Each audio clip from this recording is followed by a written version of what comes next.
Today at മലപ്പുറത്തിലേക്ക് സ്വാഗതം.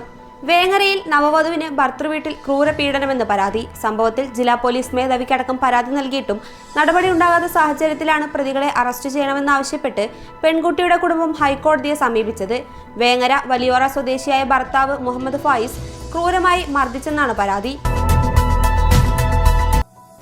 മലപ്പുറം ജില്ലയിൽ തുടർച്ചയായ 2ാം വർഷവും കോളറ സ്ഥിരീകരിച്ചതായി ആരോഗ്യവകുപ്പ് അറിയിച്ചു. കഴിഞ്ഞ മാസം ബംഗളൂരുവിൽ വിനോദയാത്രയ്ക്ക് പോയ പാങ്ങ് സ്വദേശികളായ 4 വിദ്യാർത്ഥികൾക്കാണ് കോളറ ലക്ഷണങ്ങൾ കണ്ടത്. നിലമ്പൂർ വഴിക്കടവിൽ 2 പേർക്ക് H1N1 രോഗബാധ. സമീപ പ്രദേശങ്ങളായ വരക്കുളം, പാലാട് വാർഡുകളിലാണ് രോഗബാധിതരുള്ളത്. എടപ്പാൾ ടൗണിലെ വൺവേ സംവിധാനത്തിനെതിരെ വ്യാപാരികൾ രംഗത്ത്. നേതാജി ബൈപ്പാസ് അസോസിയേഷനാണ് പ്രതിഷേധവുമായി രംഗത്തെത്തിയത്. വൺവേ നിലവിൽ വന്നാൽ വ്യാപാരത്തെ ബാധിക്കുമെന്നാണ് പറയുന്നത്. പരപ്പനങ്ങാടി ചാപ്പപ്പടി ഫിഷറീസ് ഡിസ്പെൻസറി ആശുപത്രിയിൽ കിടത്തി ചികിത്സാ സൗകര്യത്തിന് വേണ്ടി ലക്ഷങ്ങൾ മുടക്കി പണിത കെട്ടിടം പ്രവർത്തനക്ഷമമാകാൻ സർക്കാർ കഴിയണമെന്ന് നഗരസഭ. മുനിസിപ്പൽ ചെയർമാൻ ഇതു സംബന്ധിച്ച് ആരോഗ്യമന്ത്രി വീണ ജോർജിനെ നേരിൽ കണ്ട് ചർച്ച നടത്തി. 14-കാരിയെ വീട്ടിലേക്ക് ആക്രി സാധനങ്ങൾ വാങ്ങാൻ സ്ഥിരമായി വരാറുള്ള യുവാവ് ലൈംഗികാതിക്രമത്തിനിരയാക്കിയ കേസിൽ 6.5 വർഷം കഠിന തടവും 30,000 രൂപ പിഴ അടയ്ക്കാനും ശിക്ഷ. ചോക്കാട് പാറൽ മമ്പാട്ടുമൂലയിലെ കണ്ണിയൻ വീട്ടിൽ സക്കീർ ഹുസൈനെയാണ് പെരിന്തൽമണ്ണ പോക്സോ സ്പെഷ്യൽ കോടതി ശിക്ഷിച്ചത്. KSRTC മലപ്പുറം ഡിപ്പോയുടെ ചുറ്റുമതിൽ പൊളിഞ്ഞു വീണ് ആഴ്ചകൾ പിന്നിട്ടിട്ടും പുനഃസ്ഥാപിക്കാതെ അധികൃതർ.